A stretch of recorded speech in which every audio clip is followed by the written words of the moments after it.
ಬೇರೆ ಮಿನಿಸ್ಟ್ರಿಗಳು ಯಾರು ಕೂಡ ಮಾತಾಡಲಿಲ್ಲ. ಸತೀಶ್ ಜಾರಕಿಹೊಳಿ ಅವರು ಕೂಡ ಭಾಳ ಕಡಿಮೆ ಮಾತಾಡಿದ್ರು. ಅಂಪನಗೌಡ ಅವರು ಕೂಡ ಭಾಳ ಕಡಿಮೆ ಮಾತಾಡಿದ್ರು. ರಾಮಲಿಂಗ ರೆಡ್ಡಿ ಅವರು ಮಾತಾಡಬೇಕಾಗಿತ್ತು, ಮತ್ತು ಶರಣ್ ಪ್ರಕಾಶ್ ಮಾತಾಡಬೇಕಾಗಿತ್ತು, ತಂಗಡಗಿ ಅವರು ಮಾತಾಡಬೇಕಾಗಿತ್ತು. ಅವ್ರು ಯಾರೂ ಕೂಡ ಮಾತಾಡದೆ ಸಮಯದ ಅಭಾವ ಇರೋದ್ರಿಂದ ನನಗೇ ಮಾತಾಡಬೇಕು ಅಂತ ಹೇಳಿದ್ದಾರೆ. ಜೊತೆಗೆ ಇವತ್ತು 14 ಬಸ್ಸುಗಳನ್ನು ಅರುಣ್ ಕುಮಾರ್ ಇಲ್ಲೇ ಇದ್ದಾರೆ ಅಧ್ಯಕ್ಷರು, ರಾಮಲಿಂಗ ರೆಡ್ಡಿ ಅವರು ಅದನ್ನು ಉದ್ಘಾಟನೆ ಮಾಡಿದ್ದಾರೆ. 14 ಬಸ್ಸುಗಳು ಅವು ಯಾರ್ಯಾರು ವಿದ್ಯಾರ್ಥಿಗಳಿದ್ದಾರೆ ಅವರಿಗೆ ಕರ್ಕೊಂಡು ಹೋಗ್ತಕ್ಕಂಥ ವ್ಯವಸ್ಥೆಯನ್ನು ಮಾಡ್ತಕ್ಕಂಥದ್ದನ್ನು ಬಾದಲ್ಲಿ ಅಂಪನಗೌಡ ಅವರು ಮಾಡಿದ್ದಾರೆ ಅಂತಕ್ಕಂಥ ಮಾತುಗಳನ್ನು ಈ ಸಂದರ್ಭದಲ್ಲಿ ಹೇಳಲಿಕ್ಕೆ ಬಯಸ್ತಾ ಇದ್ದೇನೆ. ನಾನು ಅಂಪನಗೌಡ ಬಾದರ್ಲಿ ಅವರಿಗೆ ವಿದ್ಯಾರ್ಥಿಗಳ ಪರವಾಗಿ ಅಭಿನಂದನೆಗಳನ್ನು ಸಲ್ಲಿಸಲಿಕ್ಕೆ ಬಯಸ್ತಾ ಇದ್ದೇನೆ.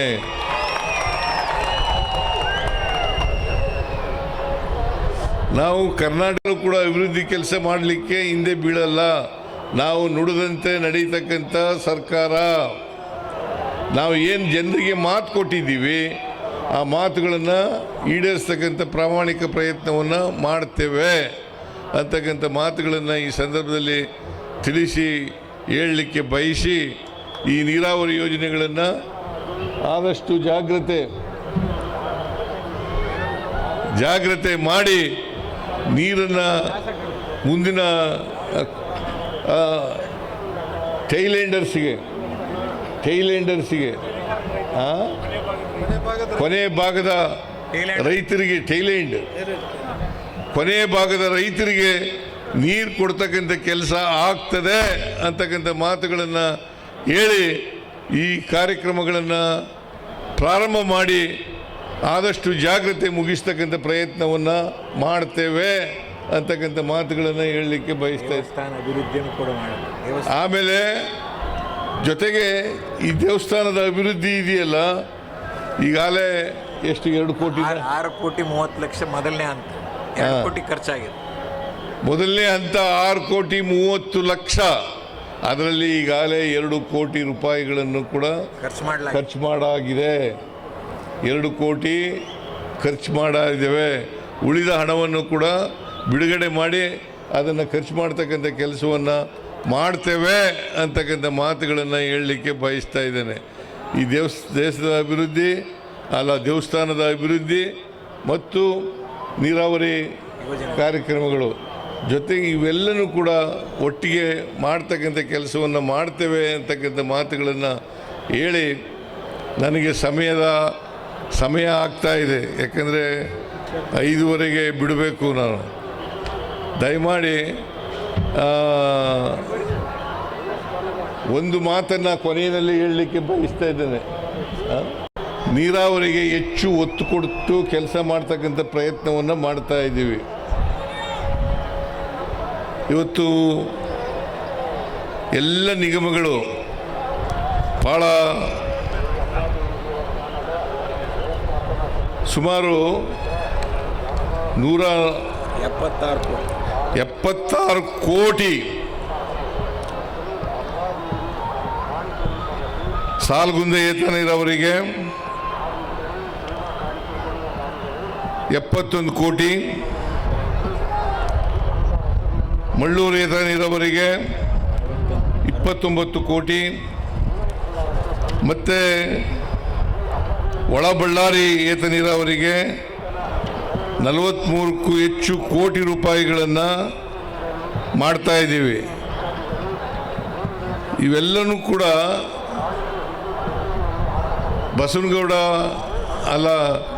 ಅಂಪನಗೌಡ ಬಾದರ್ಲಿ ಅವರು ಮಾಡಿಸಿರ್ತಕ್ಕಂಥದ್ದು ಅಂತಕ್ಕಂಥ ಮಾತುಗಳನ್ನು ಹೇಳಲಿಕ್ಕೆ ಬಯಸ್ತಾ ಇದ್ದೇನೆ. ಅಂಪನಗೌಡ ಬಾದರ್ಲಿ ಅವರು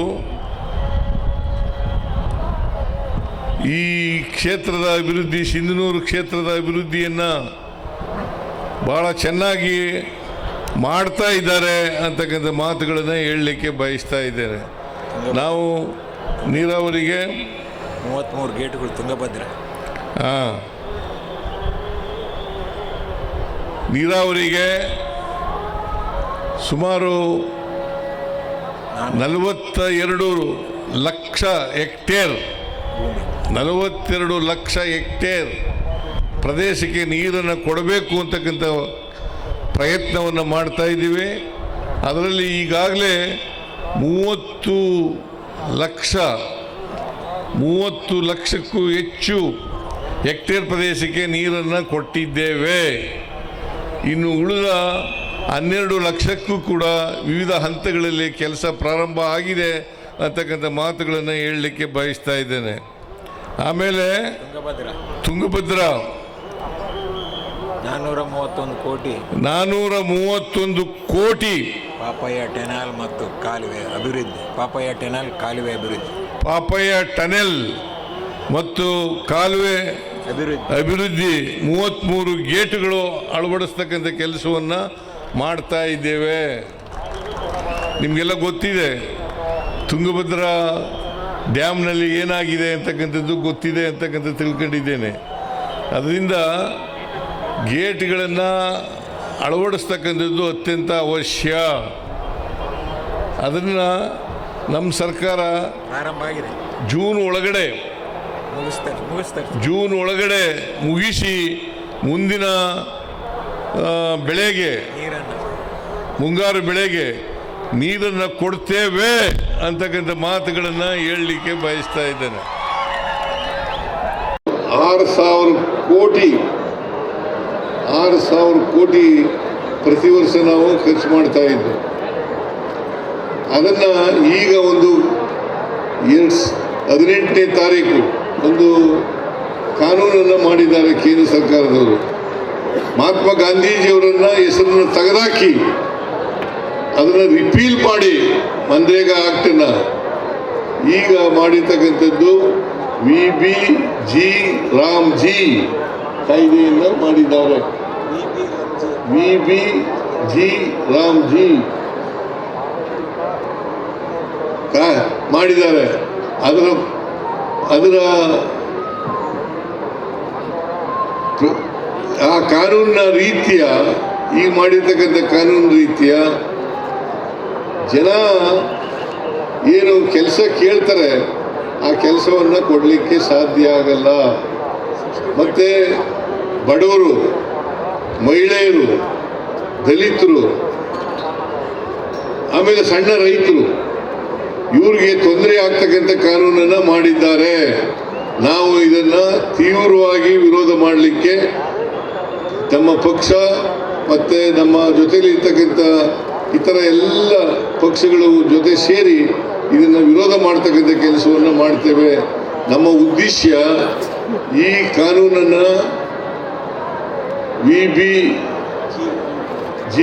ರಾಮ್ಜಿ ಕಾನೂನನ್ನು ರದ್ದು ಮಾಡಬೇಕು.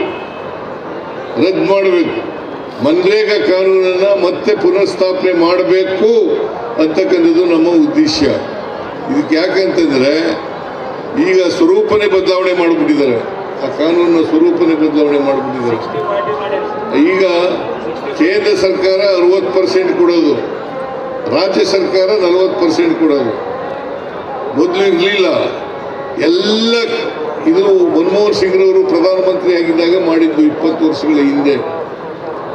20 ವರ್ಷಗಳ ನಂತರ ನರೇಂದ್ರ ಮೋದಿಯವರು ಅದರ ಮಹಾತ್ಮ ಗಾಂಧೀಜಿಯವರ ಹೆಸರನ್ನು ತೆಗೆದಾಕಿ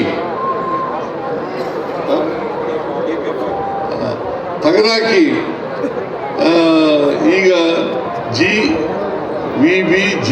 ರಾಮ್ಜಿ ಕಾಯ್ದೆಯನ್ನು ಮಾಡಿದ್ದಾರೆ. ಇದನ್ನು ನೀವೆಲ್ಲರೂ ಕೂಡ ವಿರೋಧ ಮಾಡಬೇಕು.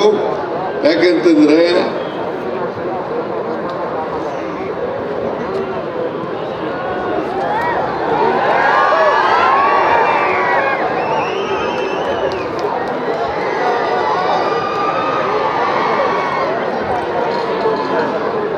ವಿರೋಧ ಮಾಡಬೇಕು ಅಂತೇಳಿ ನಿಮ್ಮೆಲ್ಲರೂ ಮನವಿ ಮಾಡಿ ನಿಮಗೆಲ್ಲ ನಮಸ್ಕಾರ ಮಾಡಿ ನನ್ನ ಮಾತುಗಳನ್ನು ಮುಗಿಸ್ತೇನೆ. ಜೈ ಹಿಂದ್, ಜೈ ಕರ್ನಾಟಕ. ನಾನು ಇದೇ ಮೊದಲನೇ ಬಾರಿಗೆ ಈ ಜಾತ್ರಾ ಮಹೋತ್ಸವದಲ್ಲಿ ಭಾಗವಹಿಸ್ತಾ ಇರ್ತಕ್ಕಂಥದ್ದು.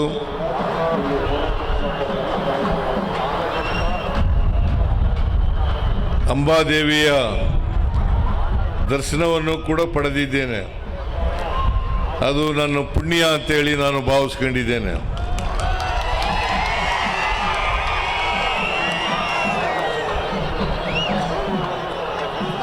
ಈ ಜಾತ್ರೆ ಇಷ್ಟೊಂದು ಜನ ಸೇರ್ತಾರೆ ಅಂತಕ್ಕಂಥದ್ದು ನನಗೆ ಕಲ್ಪನೆ ಇರಲಿಲ್ಲ. ಭಾಳ ಜನ ಸೇರಿದ್ದೀರಿ.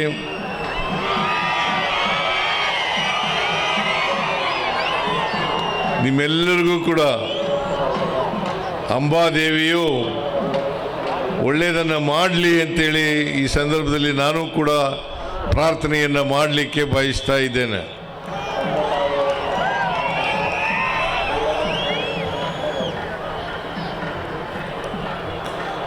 ಅಂಬಾದೇವಿಯ ಸನ್ನಿಧಿಯಲ್ಲಿ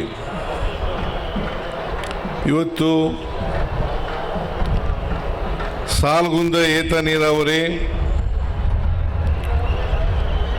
ಮುಳ್ಳೂರು ಏತ ನೀರಾವರಿ ಮತ್ತು ಒಳ ಬಳ್ಳಾರಿ ಏತ ನೀರಾವರಿ ವಿಯರ್ ಕಾಮಗಾರಿಗಳ ಉದ್ಘಾಟನಾ ಕಾರ್ಯಕ್ರಮವನ್ನು ಕೂಡ ಹಮ್ಮಿಕೊಂಡಿದ್ದಾರೆ.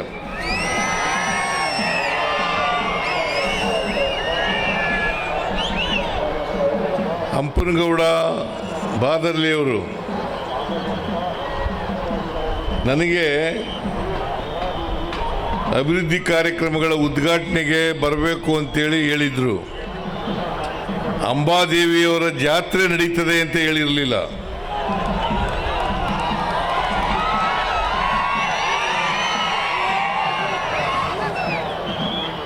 ಬಸವನಗೌಡ ಅಲ್ಲ, ಹಂಪನಗೌಡ ಬಾದರ್ಲಿಯವರು ಭಾಳ ಬುದ್ಧಿವಂತರು.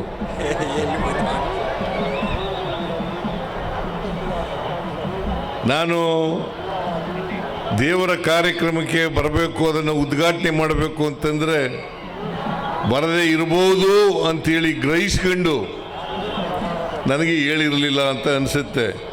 ಇಲ್ಲಿ ಬಂದ ಮೇಲೆ ಗೊತ್ತಾಯಿತು ಅಂಬಾದೇವಿಯವರ ಜಾತ್ರೆ ಇದೆ, ಆ ಜಾತ್ರೆನೂ ಉದ್ಘಾಟನೆ ಮಾಡಬೇಕು, ಅದರ ಜೊತೆಗೆ ಅಭಿವೃದ್ಧಿ ಕಾರ್ಯಕ್ರಮಗಳಿಗೆ ಶಂಕುಸ್ಥಾಪನೆಯನ್ನು ಕೂಡ ಮಾಡಬೇಕು ಅಂತಕ್ಕಂಥದ್ದು ಗೊತ್ತಾಯಿತು. ನಾನು ಭಾಳ ಸಂತೋಷದಿಂದ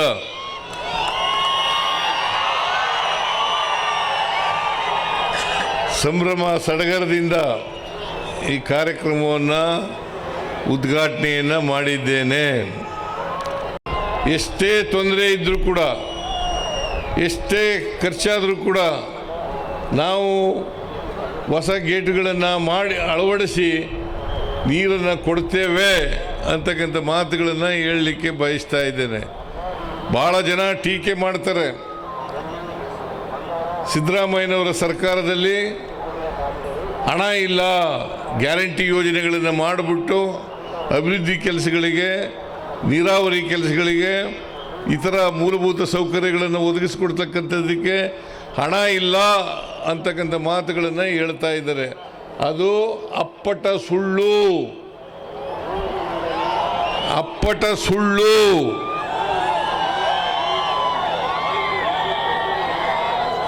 ಗ್ಯಾರಂಟಿ ಯೋಜನೆಗಳನ್ನು ಮಾಡಿರ್ತಕ್ಕಂಥದ್ದು ನಿಜ. ಹಾಗಂತೇಳಿ ಯಾವುದೇ ಅಭಿವೃದ್ಧಿ ಕೆಲಸಗಳನ್ನು ಮಾಡಲಿಕ್ಕೆ ನಾವು ಹಿಂದೆ ಬಿದ್ದಿಲ್ಲ. ಅಭಿವೃದ್ಧಿ ಕೆಲಸಗಳನ್ನು ಮಾಡ್ತಾ ಇದ್ದೀವಿ, ಗ್ಯಾರಂಟಿ ಯೋಜನೆಗಳನ್ನು ಕೂಡ ಜಾರಿಗೆ ಕೊಡ್ತಕ್ಕಂಥ ಕೆಲಸವನ್ನು ಮಾಡ್ತೇವೆ ಅಂತಕ್ಕಂಥ ಮಾತುಗಳನ್ನು ಈ ಸಂದರ್ಭದಲ್ಲಿ ಹೇಳಲಿಕ್ಕೆ ಬಯಸ್ತಾ ಇದ್ದೇನೆ. ಅದರಿಂದ ಇವತ್ತು ಗ್ಯಾರಂಟಿ ಯೋಜನೆಗಳಿಗೆ ಸುಮಾರು 1,12,000 ಕೋಟಿ ರೂಪಾಯಿಗಳನ್ನು ಗ್ಯಾರಂಟಿ ಯೋಜನೆಗಳಿಗೆ ಖರ್ಚು ಮಾಡಿದ್ದೇವೆ. ಶಕ್ತಿ ಯೋಜನೆ, ಇಲ್ಲೇ ಕೂತಿದ್ದಾರೆ ರಾಮಲಿಂಗಾರೆಡ್ಡಿಯವರು, ಶಕ್ತಿ ಯೋಜನೆ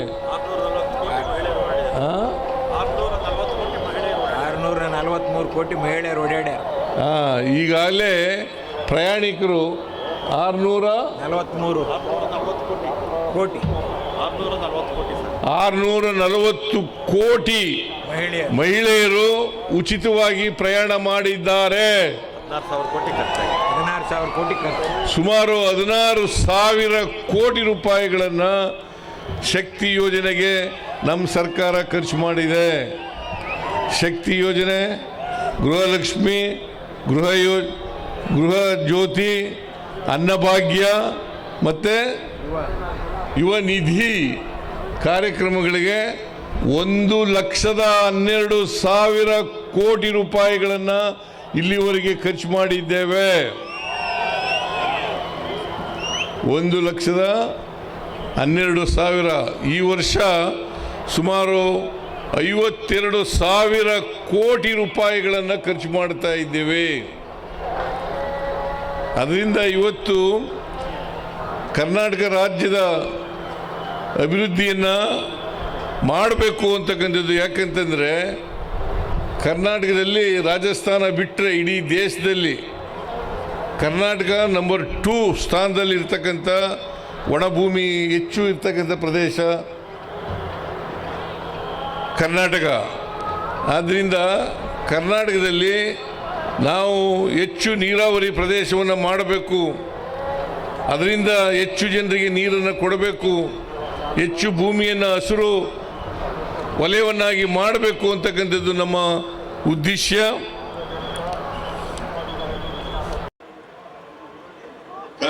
ಮಾಡಿದ್ದಾರೆ.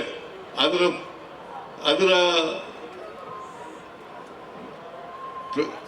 ಆ ಕಾನೂನಿನ ರೀತಿಯ ಈಗ ಮಾಡಿರ್ತಕ್ಕಂಥ ಕಾನೂನು ರೀತಿಯ ಜನ ಏನು ಕೆಲಸ ಕೇಳ್ತಾರೆ ಆ ಕೆಲಸವನ್ನು ಕೊಡಲಿಕ್ಕೆ ಸಾಧ್ಯ ಆಗಲ್ಲ. ಮತ್ತೆ ಬಡವರು, ಮಹಿಳೆಯರು, ದಲಿತರು, ಆಮೇಲೆ ಸಣ್ಣ ರೈತರು, ಇವ್ರಿಗೆ ತೊಂದರೆ ಆಗ್ತಕ್ಕಂಥ ಕಾನೂನನ್ನ ಮಾಡಿದ್ದಾರೆ. ನಾವು ಇದನ್ನ ತೀವ್ರವಾಗಿ ವಿರೋಧ ಮಾಡಲಿಕ್ಕೆ ನಮ್ಮ ಪಕ್ಷ ಮತ್ತೆ ನಮ್ಮ ಜೊತೆಲಿರ್ತಕ್ಕಂಥ ಇತರ ಎಲ್ಲ ಪಕ್ಷಗಳು ಜೊತೆ ಸೇರಿ ಇದನ್ನ ವಿರೋಧ ಮಾಡ್ತಕ್ಕಂಥ ಕೆಲಸವನ್ನು ಮಾಡ್ತೇವೆ. ನಮ್ಮ ಉದ್ದೇಶ ಈ ಕಾನೂನನ್ನ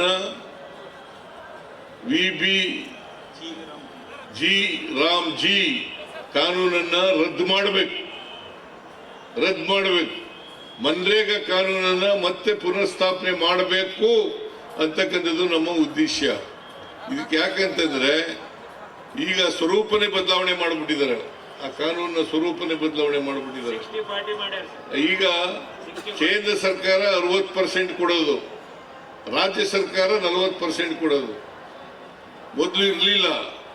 ಎಲ್ಲ ಇದು ಮನಮೋಹನ್ ಸಿಂಗ್ ರವರು ಪ್ರಧಾನಮಂತ್ರಿ ಆಗಿದ್ದಾಗ ಮಾಡಿದ್ದು 20 ವರ್ಷಗಳ ಹಿಂದೆ.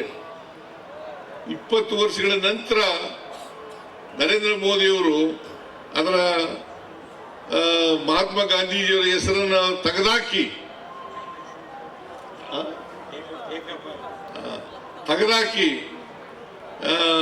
ಈಗ ರಾಮ್ಜಿ ಕಾಯ್ದೆಯನ್ನು ಮಾಡಿದ್ದಾರೆ. ಇದನ್ನ ನೀವೆಲ್ಲರೂ ಕೂಡ ವಿರೋಧ ಮಾಡಬೇಕು. ಯಾಕಂತಂದ್ರೆ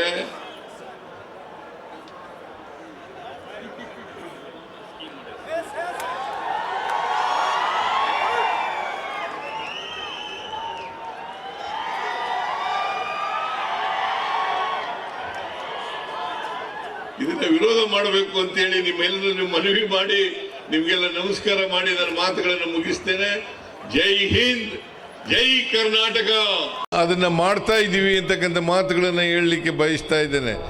ಅದರಿಂದ ಸಿಂಧನೂರು ಒಂದೇ ಅಲ್ಲ, ಇಡೀ ರಾಜ್ಯದಲ್ಲಿರ್ತಕ್ಕಂಥ ಎಲ್ಲ ನೀರಾವರಿ ಯೋಜನೆಗಳನ್ನು ಇವತ್ತು ಚುರುಕುಗೊಳಿಸ್ತಕ್ಕಂಥ ಕೆಲಸವನ್ನು ಮಾಡ್ತಾ ಇದ್ದೀವಿ. ಅಪ್ಪರ್ ಕೃಷ್ಣ ಮೂರನೇ ಹಂತ ಅದು ಕೇಂದ್ರ ಸರ್ಕಾರ ಇನ್ನೂ ಕೂಡ ಗೆಜೆಟ್ ನೋಟಿಫಿಕೇಷನನ್ನು ಮಾಡಿಲ್ಲ. 2013ರಲ್ಲೇ ಅದು ಇತ್ಯರ್ಥ ಆಗಿ ನಮಗೆ ನ್ಯಾಯ ಸಿಕ್ಕಿದ್ರೂ ಕೂಡ 173 TMC ನೀರನ್ನು ಬಳಸ್ಕೊಳ್ತಕ್ಕಂಥ ಕೆಲಸ ಆಗಬೇಕಾಗಿದೆ. ಅದನ್ನು ಬಳಸ್ಕೊಳ್ಳಿಕ್ಕೆ ನಾವು ತಯಾರಾಗಿದ್ದೀವಿ. ಆದರೆ ಕೇಂದ್ರ ಸರ್ಕಾರ ಗೆಜೆಟ್ ನೋಟಿಫಿಕೇಷನನ್ನು ಮಾಡಬೇಕು. ನಾವು ಕೇಂದ್ರ ಸರ್ಕಾರವನ್ನು ಅನೇಕ ಸಾರಿ ನಾನು ನೀರಾವರಿ ಮಂತ್ರಿಗಳು ಇಬ್ಬರೂ ಕೂಡ ಹೋಗಿ ಒತ್ತಾಯವನ್ನು ಮಾಡ್ತಕ್ಕಂಥ ಕೆಲಸವನ್ನು ಮಾಡಿದ್ದೇವೆ. ಈ ಗ್ಯಾರಂಟಿ ಯೋಜನೆಗಳಿಂದ ನಾವು 1,12,000 ಕೋಟಿ ರೂಪಾಯಿಗಳನ್ನು ಖರ್ಚು ಮಾಡಿದ ಮೇಲೆ ಕರ್ನಾಟಕ ತಲಾ ಆದಾಯದಲ್ಲಿ ಇಡೀ ದೇಶದಲ್ಲಿ ನಾವು 1ನೇ ಸ್ಥಾನದಲ್ಲಿದ್ದೇವೆ ಅಂತಕ್ಕಂಥದ್ದನ್ನು ಕೂಡ ಇವತ್ತು ನಿಮಗೆ ತಿಳಿಸಲಿಕ್ಕೆ ಬಯಸ್ತಾ ಇದ್ದೇನೆ. ಇಡೀ ದೇಶದಲ್ಲಿ ಕರ್ನಾಟಕ ನಂಬರ್ ಒನ್ ಪೊಸಿಷನ್ನಲ್ಲಿರ್ತಕ್ಕಂಥದ್ದು. ಸೊ ಅದರಿಂದ